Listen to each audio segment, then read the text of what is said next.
That's so awkward. Go sit down.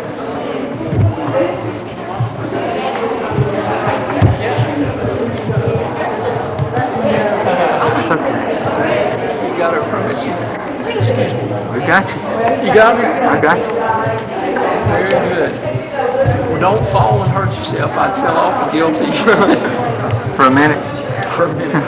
For a minute, yeah. Then something else will demand my time. Sure. Is this seat okay, Prophet Scott? I think it's all right. Okay, just these two. That's okay. You're through the book, so you can have your head. Oh, man. Come on back.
Oh, welcome all over here tonight. Appreciate your presence. We've got a good crowd tonight.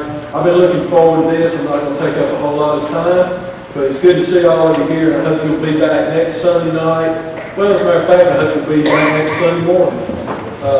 And then next Sunday night. Well, Wednesday too. But I do hope you'll make a special effort for these 3 sessions in a row. Come back, bring somebody with you.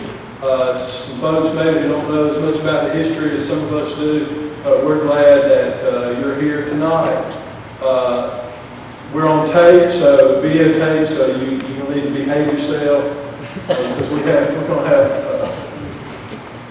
a record of your misbehaviors if you don't. I don't have to introduce to you Tim Ellis tonight, and after I have a word of prayer, Tim's going to come and lead us in what I expect to be a fun time of learning for all of us. Let's bow together for a word of prayer. Father, we give you thanks for this time together. I thank you, Lord, for the grand history of this great church. I thank you, Lord, for every soul that has been saved, every life that has been touched by your Spirit through the ministry and the work of this church. I thank you, Lord, for every person of faith who has entered the walls of this great church, whether it's been in the old building or this building, among us, Lord, who have served you, who have served this church and community in so many ways. I thank you for all the leadership that this church has given to our community and to our city. And I thank you, Lord, for yet another generation that continues to love you and serve you in this place. And Lord, tonight as we remember who we have been, help us to allow this time together, Lord, be a springboard from which we can look into the future as to how you would lead us into seeking to serve you in this place in the years ahead. Thank you for Tim and for what he will share with us tonight and next Sunday night and on the evening of the 19th as well. And I just pray your blessings upon him as he leads us. We offer you our prayer in the name of Christ. Amen.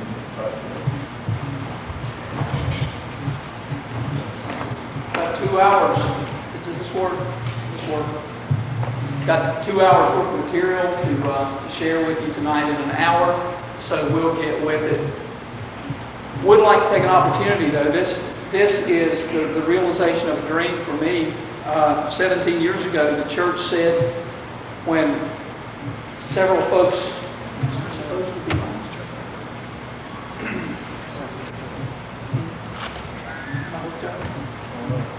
Do I need it? Anyway.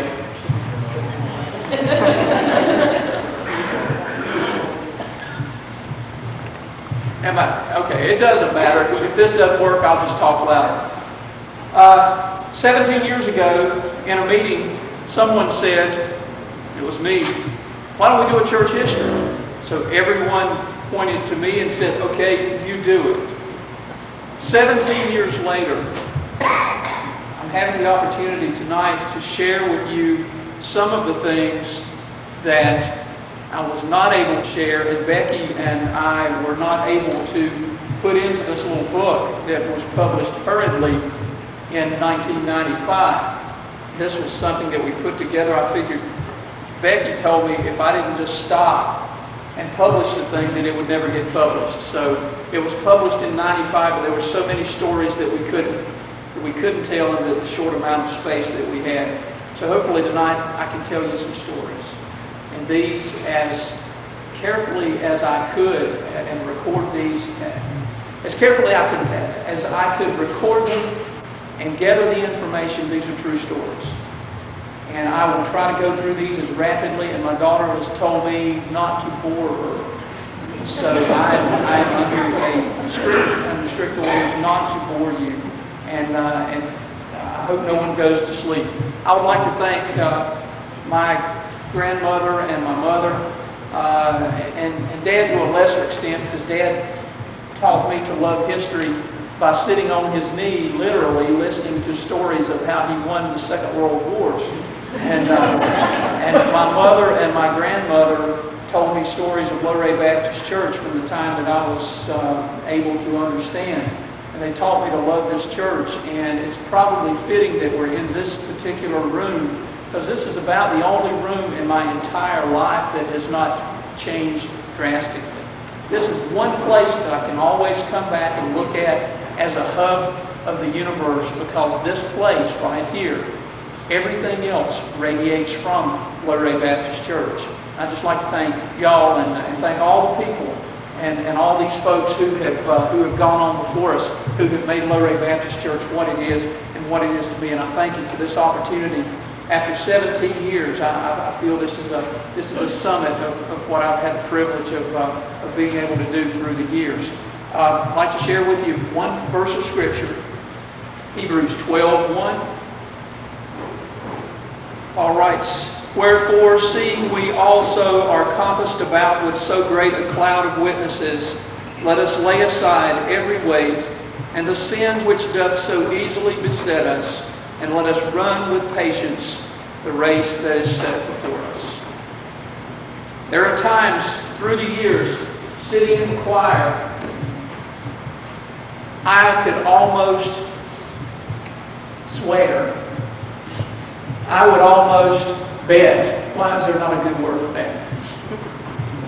It sounded as if there were more people singing than were in this building. And I believe that with all my heart, that there are times when this church is gathered together in worship that some of those saints of old that have walked these halls and populated the building that was across the street come back and share in worship experiences with us. I don't know if that's scriptural or not, but I like to think that, and sometimes if you'll listen very closely, you might be able to hear more voices than are people present here. Just something I wanted to toss at you. We're going to have to play a little game mentally. We're going to have to do something in our minds tonight that you might not be able to do very easily, but we will try this, and you will only receive the impact of what this story is if you can do this exercise.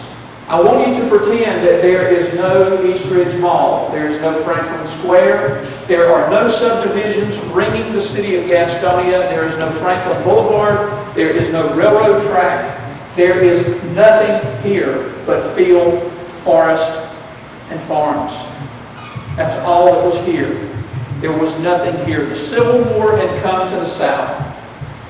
The South lay in ruin. The period of time called Reconstruction was a time that Union troops were camped literally on the grounds of the county courthouse of Gaston County in Dallas. There was no Gastonia. Union troops were there and pretty much had the run of the county. They were able to come and go as they please, and even go into the courthouse at times and vandalize county records. It was a time of crop failure, a time of political wars. The KKK flourished. Oftentimes the upstanding citizens of the community, wrenched of the power that they had prior to the Civil War, joined that organization before it was outlawed by its founder, and kept watch over the Union troops and the politicians, who pretty much were having their way with the populace in Gaston County and throughout the South. Shoes were treasures. Families would come to the county seat just looking for something to eat. It was a terrible, terrible time.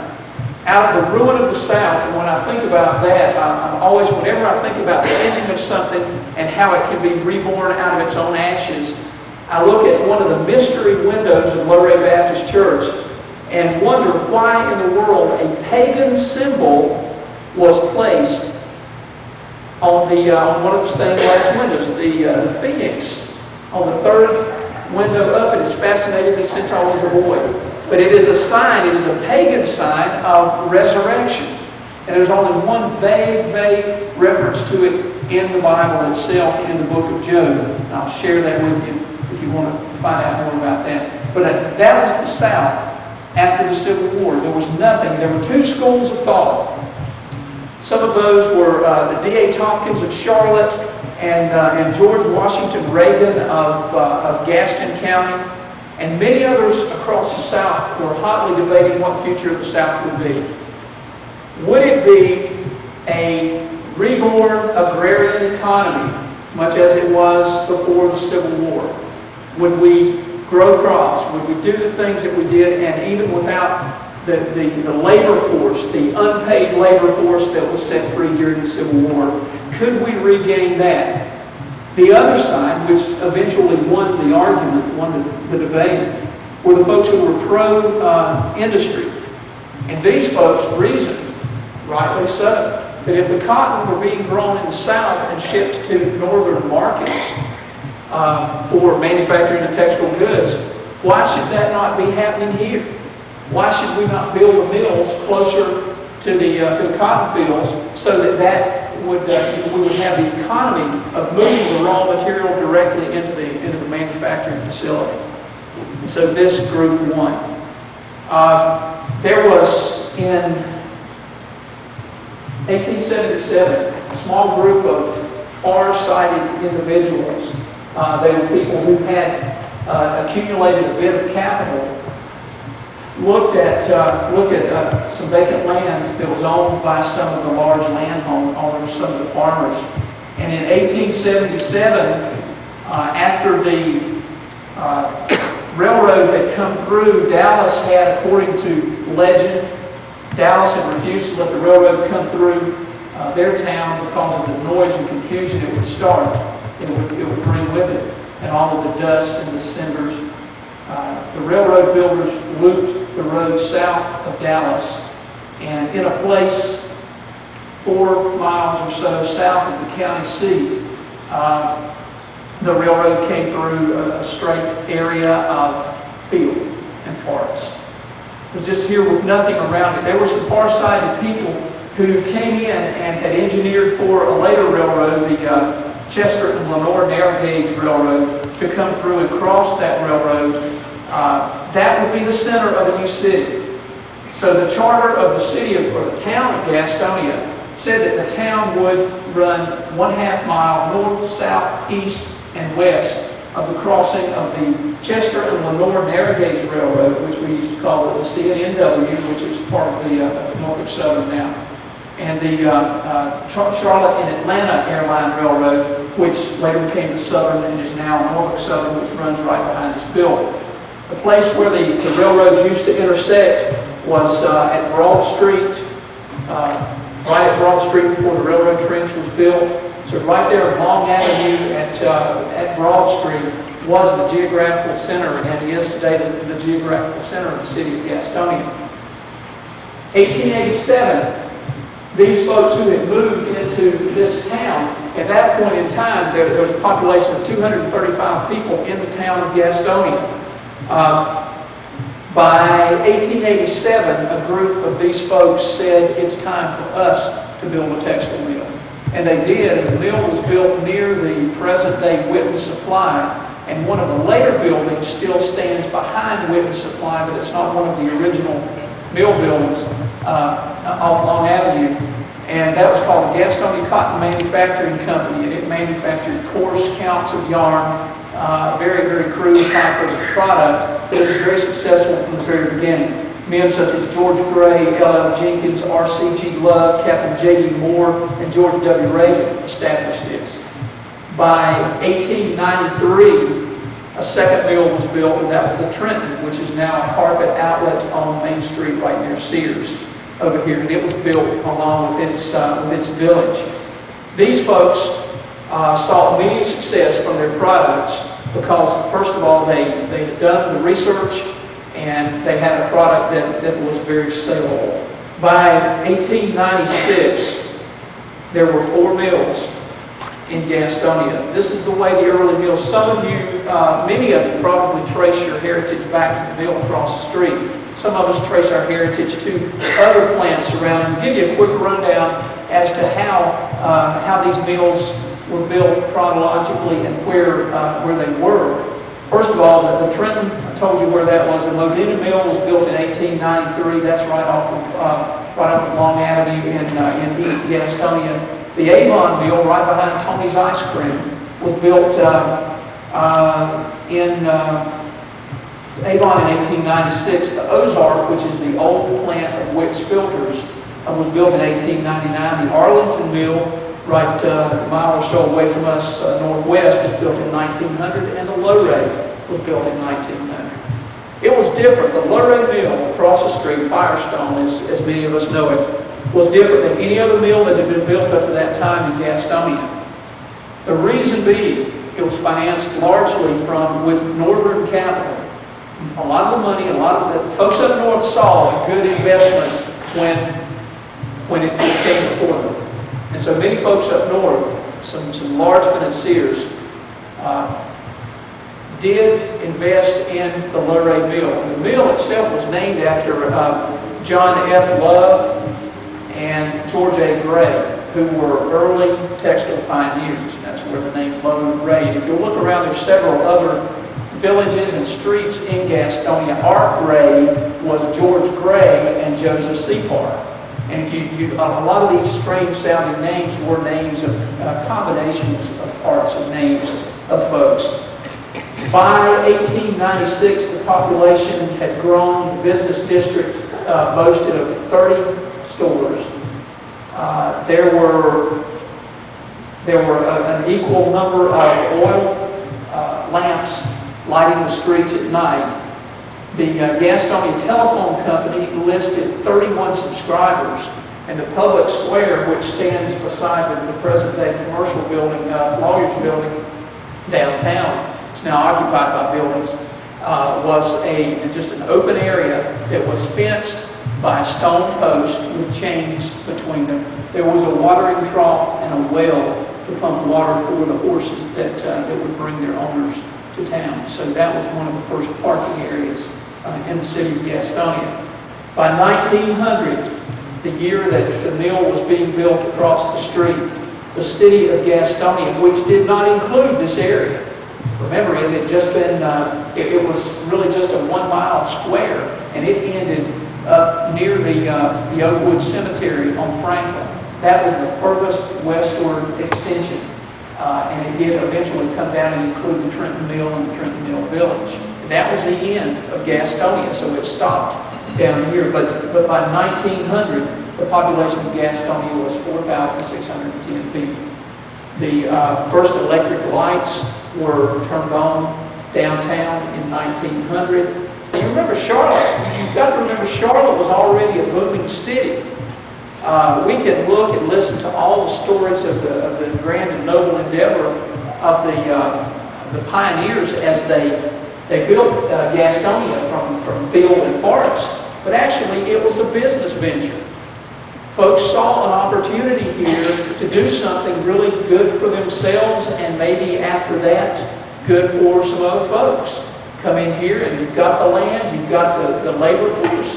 Wasn't long before all the people in Gaston County who wanted to work in the mills were working in the mills. After that, many of you probably trade, if you have your roots here at Loray Baptist Church, you probably trace your heritage some way, either Cleveland County, Rutherford County, you go on up. This is where labor was brought in to run the mills as the mills continue to be built. So we probably, if we had time, we could ask, where did some of your great-grandparents or your grandparents come from? And you would probably say, we could see about when your folks came to this area if we did that, where you came from. So anyway, are you with me? We've got a bunch of mills here. We just turned electricity on in 1900. Things are beginning to happen. These folks see a lot taking place after their initial investment and getting this little town started. Like any endeavor, though, it soon grows beyond the scope, the vision, the power of the folks who were the originators. And so we look at this situation and we see that Gastonia had begun to roll. This mill over here was almost more than this part of the South could handle. It was, most of the mills were somewhat mom and pop mills. They were small corporations. There were ministers, druggists, doctors, there were farmers, there were other folks who owned stock in the early mills. It was not a situation where you had very astute, very men of the world who knew the financial affairs stock largely to northern folks. Something different. And it was also to cause more change in Gastonia, and was to cause this end of town to become more populous than any other area of Gastonia. It is really important, and one of the things I want you to know about this story.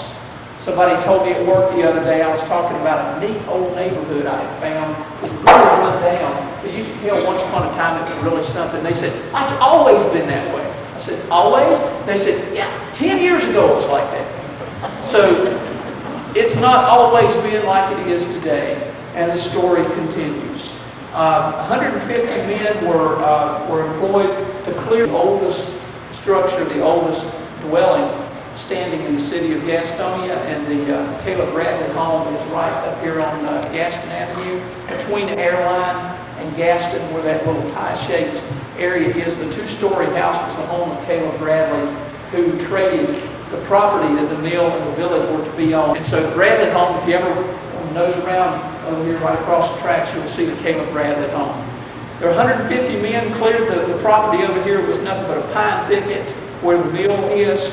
And the mill itself was built by the Flint Construction Company of Palmer, Massachusetts. When that mill was built, it doubled the number of spindles and looms in Gastonia, greater Gastonia.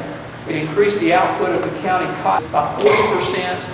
It was the 7th mill built in the city and the 24th in the county.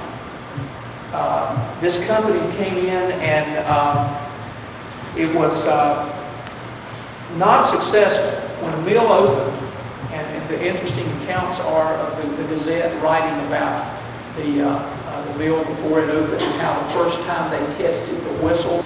And it's interesting to see the wonder of people as this great endeavor was about to become reality.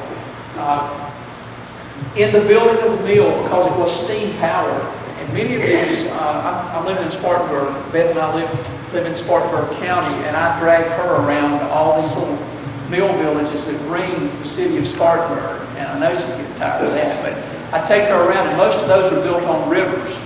and on fairly large creeks, large tributaries. They were watering. It was because of advancing technology regarding the steam engine. The steam engine made it possible to build a mill anywhere you wanted to build one. So that's the reason all this took place. It was necessary to build reservoirs to hold the water, and there used to be a over here, and it had ducks. It was neat because there were ducks in it, and I still wonder to this day, are those ducks in those tanks across the street? When they pump those things dry, what happened to the ducks? I've often wondered. But anyway, if you walk up to those tanks and listen, you might can hear quacks. That's just a thought. That doesn't have to do with what's going on here tonight.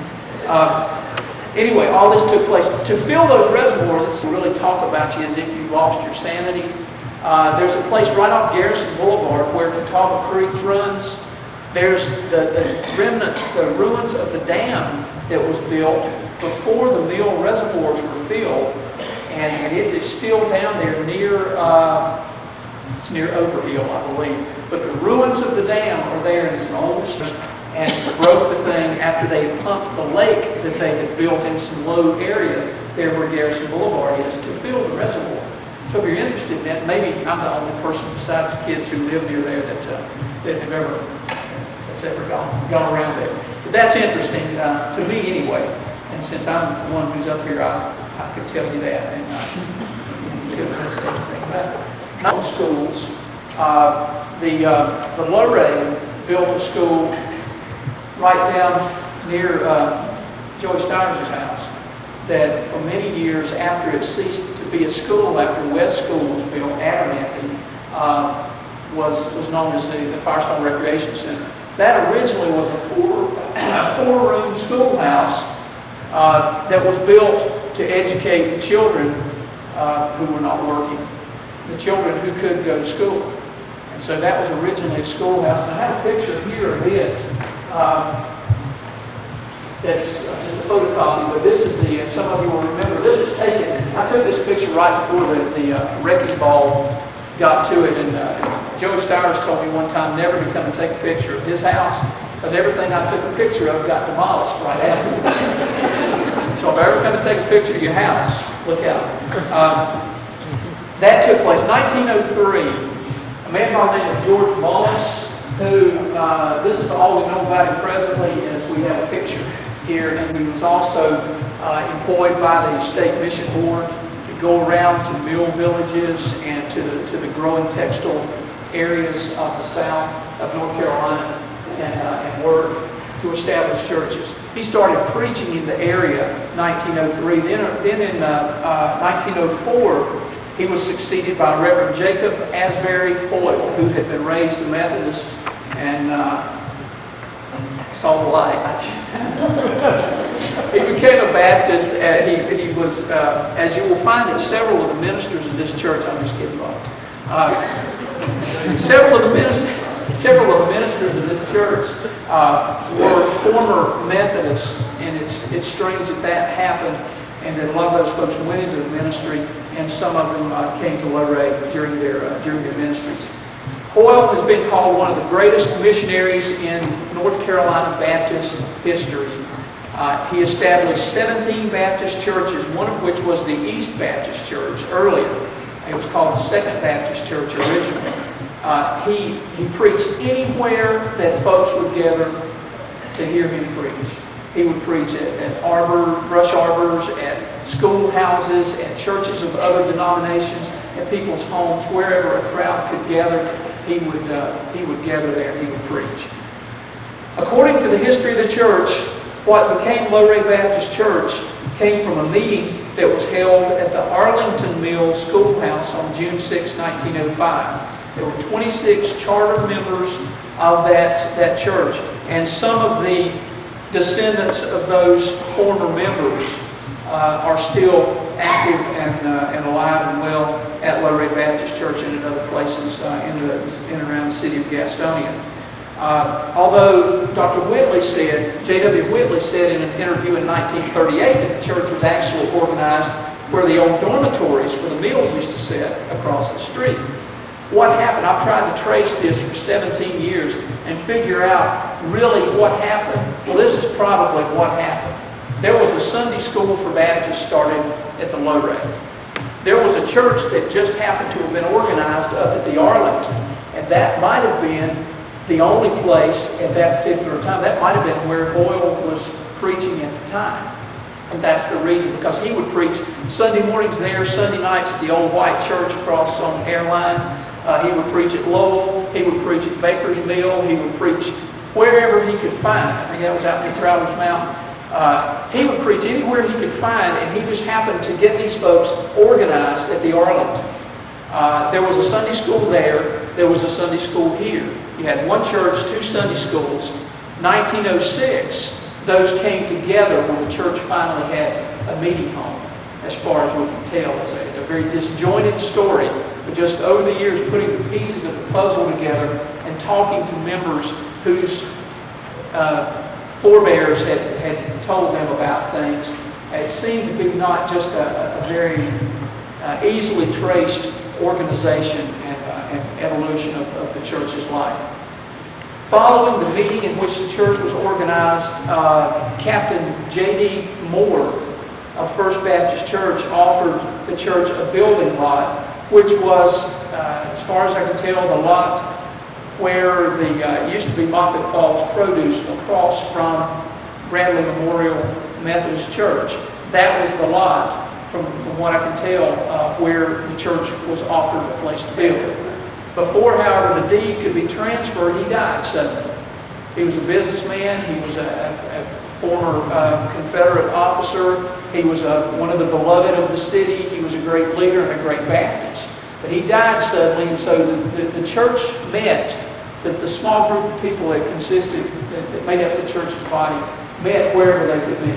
They met in the homes of folks. They met several of those homes, W.H. Nolan and L.A. Reynolds. I'll say that. I said I wasn't going to make this a family thing, because a lot of you have folks who were way back there as well. Reynolds was my great-grandfather.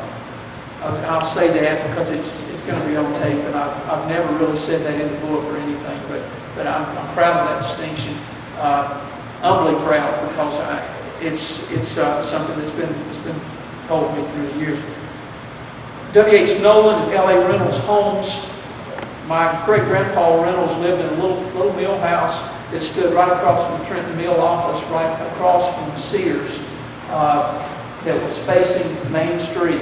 And it was a house that when I was a little boy, we lived in for about a year or something like that. And so that was it's kind of strange the way that happened. But I don't know how we got all those people in that little house. That was a little tiny place. And W.H. Nolan's house at the Loray. During one of those meetings, the first two members that joined the church after the original organization were added to the church, and those were W.D. Davis, and I'll say this since I'll just say it because I'll say it. Bill Davis's grandfather was one of the first members added to the church. And then also L.J. Walgrip, Lana Walgrip, who became the first historian of Loray Baptist Church, church clerk, chorister, great serious Baptist leader of this church, and he wrote a history that shed so much light on so many topics regarding the early history of the church in 1954. And we've got the original in his handwriting in pencil on some, looks like just a tablet, just like an unlined tablet, where this big scrawl, and he asked the Lord to give him a clear mind so he could remember everything, and he writes for pages and pages. But he was one of those that was added in one of the early meetings. Those members were baptized in Long Creek. And there's a pool here. This is the old White Jenkins Road. I'm not all that familiar with it. Some of you know the Bessemer City area and that area. This is the old White Jenkins Road, and there's the pool. The new White Jenkins Road goes on this side of it, but Scott Jenkins, who local insurance guy, I used to work with him and couldn't talk him out of the picture, but he let me use it to make some photocopies.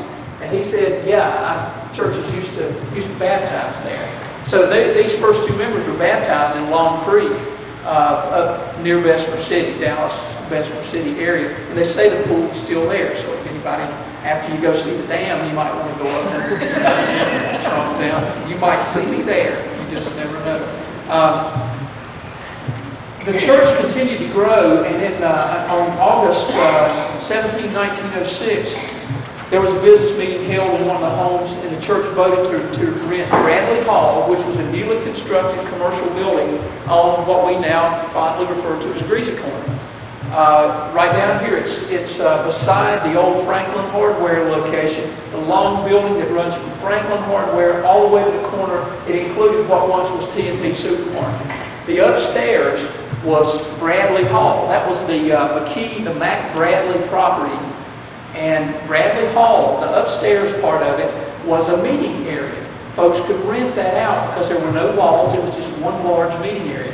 They rented that for $6 a month for 6 months, or as long as it took for a building to be built on a lot which subsequently to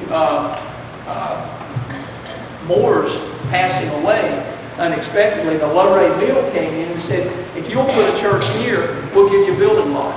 So they did. And there's the deed that basically spells it out, gives the trustees, has all, if you're interested in looking at that, it's two-sided. You can see it does have a reversionary clause that at the time that property stopped being the church, it was to revert back to the mill, and worked out a deal. Somebody might want to check it out and make sure there's not a reversionary clause on this property, but as long as we stay, that's another good reason for us to keep a church going in, because we might lose property, probably not. But they met at Bradley Hall for, there'll be tests on this, so y'all pay attention. Next week there'll be a test. No one shows up. They did give them the property, and while the church was meeting upstairs over Bradley Hall, just a block down the street, across where the, I think it's a used car lot right across the street over here. That's where the original church building was being built. In an interview in the Gazette in September of 1906, Hoyle says to the reporter, he says, we're thinking about using a product that has just come on the market that is the latest thing in technology and building materials. It's concrete blocks. So Loray Baptist Church was almost built out of concrete blocks. They were a little fancier in those days. They had sort of a stone face to them, but they didn't. For some reason, they didn't follow that. Maybe that was too advanced for the day. So they built a building of traditional building materials. And this was given to us by the estate of the last living close relative of J.D. Moose, who was the second pastor of the church, and he was a dear friend of Hoyle. And here is Reverend Hoyle standing in the entrance of the original church with no additions added to it. If you have the history book, there's a picture of this in there. This is a one of a kind. This was saved from going to the landfill by a niece of Reverend Moose and brought to this church and presented to us along with boxes and boxes of other things, including the picture of George Mullins. Might be the only existing picture of George Mullins. The building was built. It was very crude. It was nothing more than a very large house with a large tower with a bell in it and a small tower. It had a few classrooms and a baptismal pool right behind the choir loft, but most of it was taken up by a sanctuary. There was sort of interesting the way the thing ran. Here was Mill Street. Well, actually, it was called Loray Street at the time. What is now Franklin. You had what is now Millen Street here. You had the Southern Railway switch track that went into the mill on that side of it. And then later, when Franklin was cut all the way through, you had the P&N Railroad, which ran right down the middle of Franklin, cut over and joined at 2nd Avenue, which we'll let this line be 2nd Avenue, and then the mill was back here. And so basically you had this area in which to build. And as you will see as we move later on the remaining time tonight and next week and the following week, build on this little plot of ground they did. They built and then they dug out and then they built some more and they built some more. And it was pretty much a honeycombed mess, I believe, when the church finally moved over here. There's a very, very large building on a fairly large space. And oh, by the way, on the steeple, rather than having a cross, there was a fish on the steeple of the church. You can't see it in any of the old photographs, but Ray, you can pass it. So, if anybody sees Ray, and tell him I said hello, and will he please reconsider and give us the fish? So He's got the fish. he's got a fish. It was under his house. Who's not cool with Ray? Somebody told me anyway. I don't think I'm supposed to say that on tape. But last we've been able to trace the fish. Maybe Brother Ray England, who was his son Curtis, one of my dearest friends growing up, and he's one of the most respected people on my list of respected people. So I say that in sort of jest. Hoyle ended his pastorate in 1908. Let me tell you one story though about the church before we leave the pastorate of Reverend Hoyle. There was a boys' class, 12-year-old boys' class. It was led by L.J. Walter, Plant Walter. He was the teacher of this bunch of 12-year-old boys. He said, as he wrote, he said, I had a 12-year-old boys' class. One of the highlights of my ministry through the years as a layman at Loray Baptist Church. Said every one of them accepted Christ and joined the church except for one. And he said that bothered me. He said, but he turned out all right. We later lost him to the Presbyterians, but he turned out all right. He later had some business interests here. He moved to Charlotte. He started a little business selling fur coats. And then later, oh, by the way, he became mayor of Charlotte. And they made a little airstrip after him. And Douglas International Airport was named after him. So he said he turned out all right anyway. So that's a little known story. And that not many people have told that one. So now you can tell it. You can say that, well, Ben Douglas once lived here, and we almost made a Baptist out of it. His father was a doctor who was one of the early doctors who served in the West Gastonia area. So that's how it got here originally. Reverend James D. Moose came to Loray in 1908. He served for 2 terms, 1908, 1910, and then 1912 and 13. She's having trouble with this because we have a trick stand. And also, the picture that most folks know Reverend Moose as an old man, he was a young man when he was here. And I imagine when these pictures were made, this was taken from a Maiden Baptist Church history, First Baptist Church Maiden, that published this picture. We've got a copy of it in the book.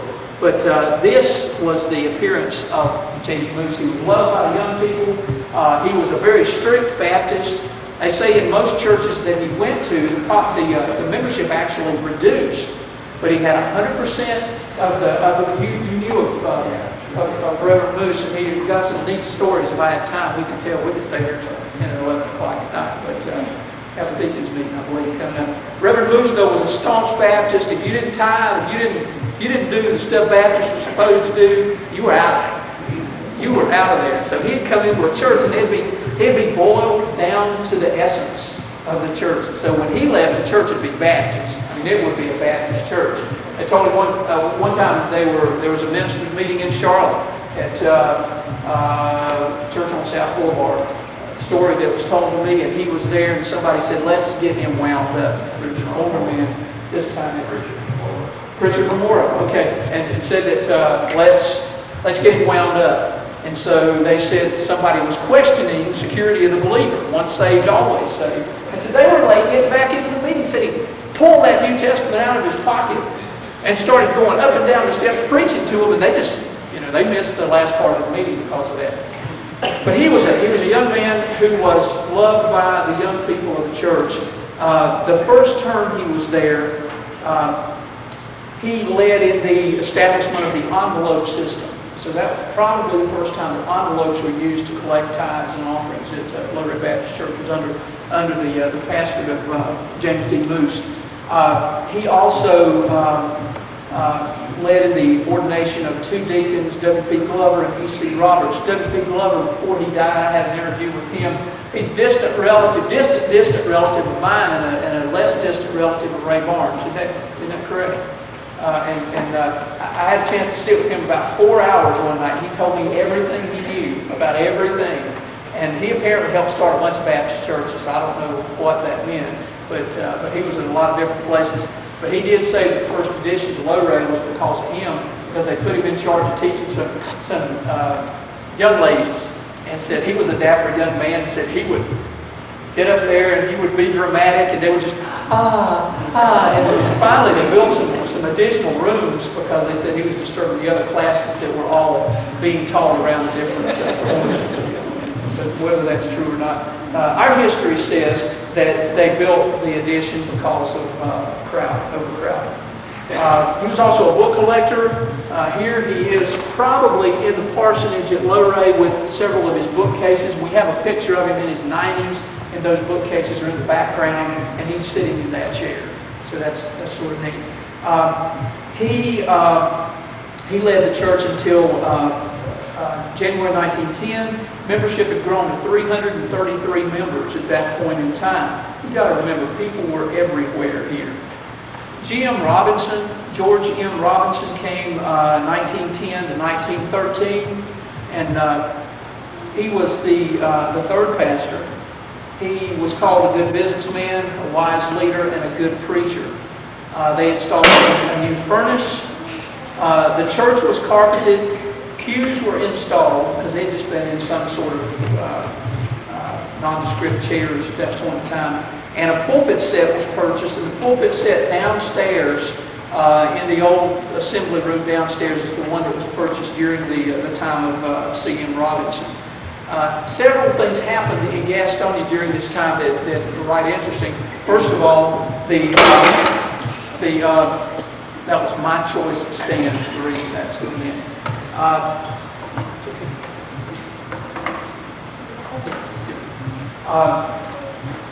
Several things were happening in Gastonia at that point in time.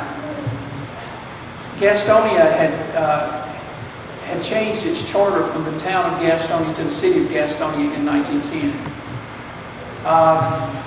Immediately following that, the settlement here, the Moore interest that owned the mill at that point in time, that were from Welford, South Carolina, petitioned the North Carolina legislature to issue a charter for the town of Loray Mills. Some of the early maps around 1910 actually showed Gastonia with large letters, and then in smaller letters, Loray Mills. So there was almost a town. The city of Gastonia would have ended at the old Trenton Mill Village, and Gastonia would have gone no further west, and this would have been the town or the city of Loray Mills. Fortunately for growth in the future of everything, the city leaders of Gastonia petitioned the legislature, and they apparently carried more clout than the Moores did of South Carolina. And the Moore, Andrew Moore, who was in charge of the mill, had named himself as mayor of the new town. So I think the North Carolina legislature immediately struck down that, and so immediately following that, the city of Gastonia included this area. So immediately following that happened. And also Franklin, which had been Mill Street up until 1898 over in Gastonia, was changed to Franklin Avenue, and it was cut all the way through to join this main thoroughfare through the village here. And so some interesting stories about that we might not get to tonight because time is leaving us rapidly. But C.M. Robinson was here and did these improvements to the sanctuary. The church was officially, after all this had taken place in the city, and this became part of the city of Gastonia, there was several years after the original building of the building, an official dedication, and it said there was a standing room only crowd, and there were ministers from all over who came. It was reported in the Gazette, the Gastonia Gazette reported the details of the observance, in which several pastors spoke, including Reverend J.A. Hoyle. That was he was of advanced age at that point in time. Reverend Robinson closed his pastorate in March 1912, and the membership had grown to almost 400 people. During this pastorate, the first minister was ordained, and that was J.J. Waldrop, who was the son of L.J. Waldrop, who had been ordained by the church and went to Reepsville in Lincoln County. J.D. Moose came back once again as pastor, and he used a small picture. Came back one more time as pastor. He was not officially called as pastor, but basically sat as moderator of the church for a little over a year. And during that time, there were some preaching services. There was a little revival held that ran 4 weeks. L.J. Waldrop led the music during that time. He might be called the first chorister or minister of music or whatever, although others followed him that did more, put more into that job. Few decisions were made during that 4 weeks, but folks came the entire 4-week period, which is interesting. Also, the BYPU was organized at that point in time. Arthur Flake, who was head of some of the mission work in the state of Mississippi, had written a book called Building a Standard Sunday School, which was second to the Bible to Baptist Sunday schools through the years. Arthur Flake had also written a book on the Baptist Young People's Union, which eventually became the BTU, the Baptist Training Union, which became Training Union, which became Church Training, which became Discipleship Training, and then eventually became nothing. So it went on and on and on. But the beginning of it was in 1912 under the second pastorate, you might say, of J.D. Moose. Moving along, Arthur Thomas Stoutmayer became pastor of Loray Baptist Church April 1, 1914. He was the type leader who was able to see that things were done. He was a true leader in the truest sense of the words. He was a pastor who was creative enough to go into the mills and talk to the folks who were members of his church.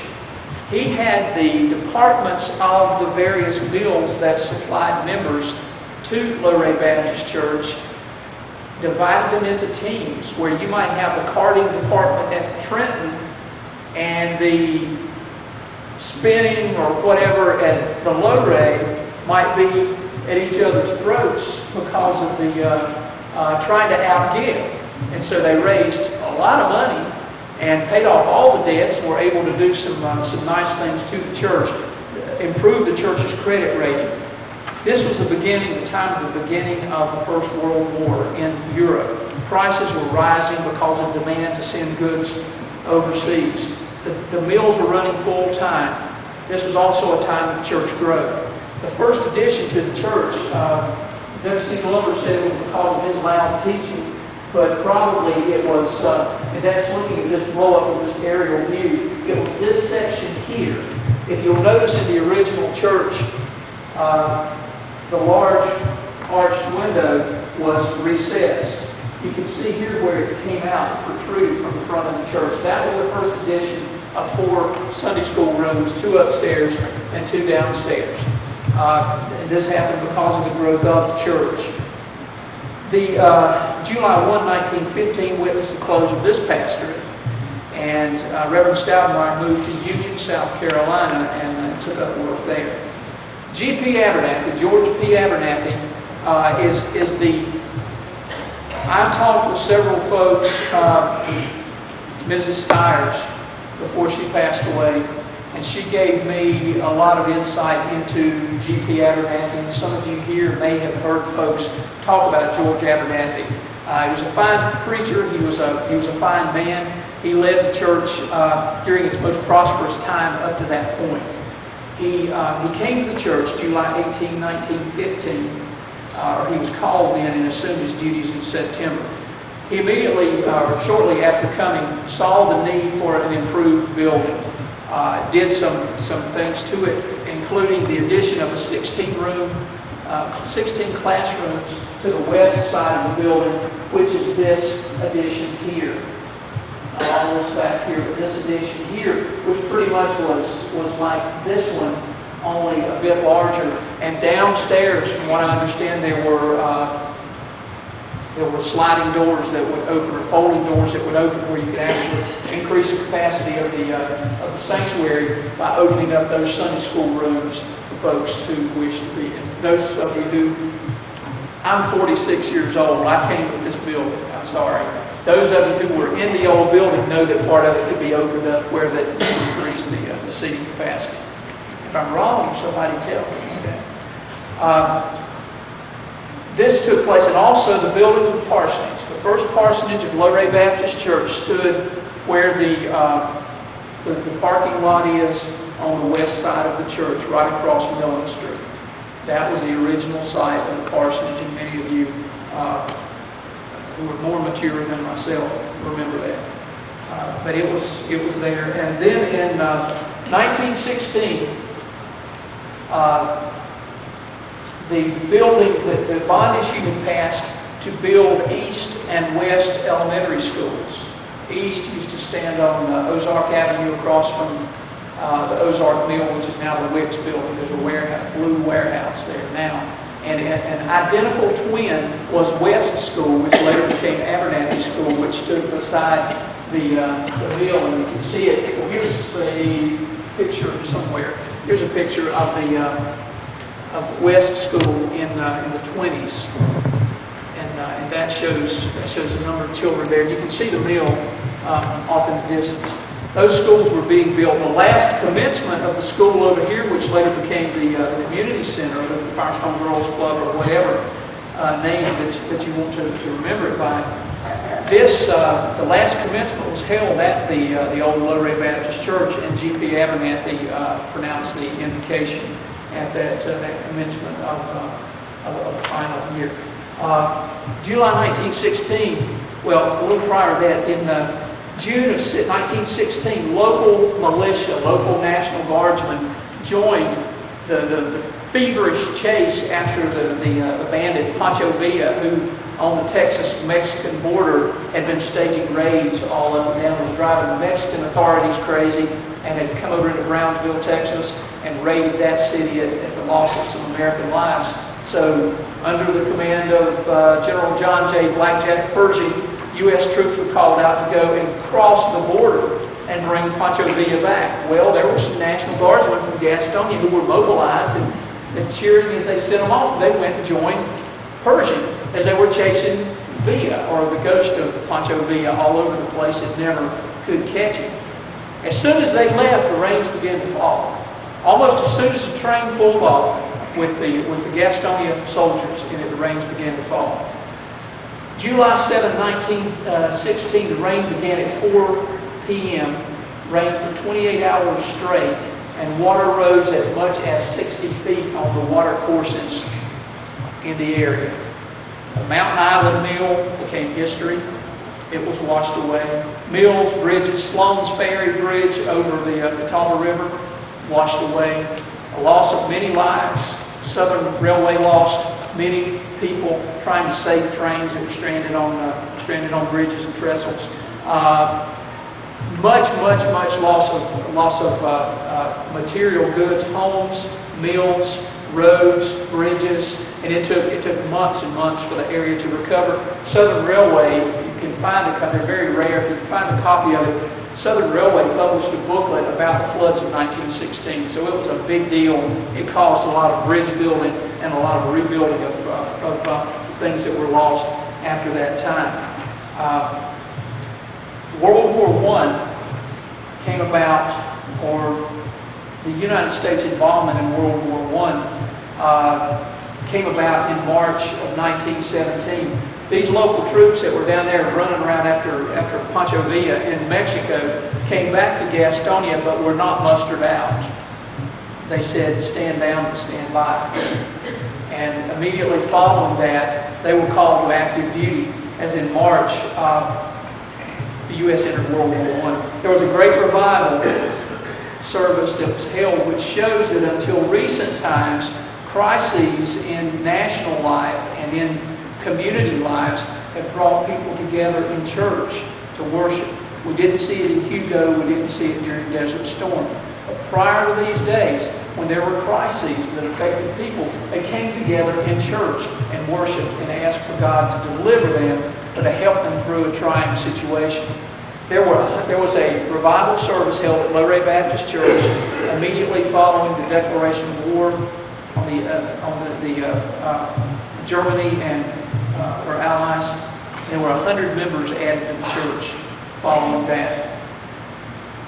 Also in 1917, 2 churches were started with the assistance of Loray. In early 1917, Reverend Abernathy, along with W.C. Barrett, pastor of First Baptist Church, and Dr. J.W. Whitley, who was pastor of the East Baptist Church, assisted a group of Baptists who were worshiping in the southern part of the city, and they eventually became the South Gastonia Baptist Church. And after a year of Abernathy being pastor of that church as well, they eventually called their own pastor, and eventually, as the city grew, changed their name to Stoutmayer Street Baptist Church. Shortly after that, Loray sponsored a mission in the Ranlow Mill community, and Abernathy was also the pastor of that for a time until they called their own pastor. They did eventually organize into the Ranlow Baptist Church. That was a mission of Loray Baptist Church. That Loray has been not only the mother of churches, but the grandmother of churches, because many of the churches that they helped organize later organized churches as well. This is something we need to remember and be proud of. I'm just about finished. You can bear with me just a few more minutes. There's a lot of stuff to tell, and I'm not telling you all of it. You'll have to see me afterwards. Do like Alvin Riley used to do, give me a quarter, and I'll tell you about it. West School opened in March of 1917, and it was a consolidation of the Trenton Mill, the Loray Mill, and the Gray Mill schools, which had worked up at that point in time. The Gaston County Baptist Association was organized in 1919, and Loray was a charter member of the Gaston Baptist Association. There were 29 churches who met at the First Baptist Church, which was on Long Avenue at that point in time. They met there, and that's where the association was begun. We have come to a point now that is much of what the older members of this church know as good old Loray, or the Loray that can accomplish anything and put its mind to, the grand old church of the past. We are reaching the point now, the time following the First World War, when Loray kicked into high gear, and it became what we remember fondly now, and some of our members remember fondly now, as being good old Loray, or those were the days, or those were the glory days of Loray. I want to challenge everyone here tonight to be here next week, and we will go through some pastorates next week, that you will see how the numbers increased and how the influence of the church increased and how great, great things took place in this community and well beyond that were at least partly because of Loray Baptist Church being here. Also, there were some events that took place in this community, not a stone's throw from here, that were part of the world press. And we'll talk about that again next week. Thank you for being here tonight. I apologize that there's so much. There's 6 hours of stuff, and I realized this shortly after I said I'd do this in 3 weeks. There are 6 hours worth of stuff to do in 3 hours. We've done 2 hours tonight. Okay, and I hope I didn't talk so fast that you couldn't keep up with me. Has anybody heard anything that sounded the least bit interesting tonight? If so, raise your hand. Okay, all of you who raised your hands tonight, I'll be looking for you next week. Thank you for coming, Pastor. You.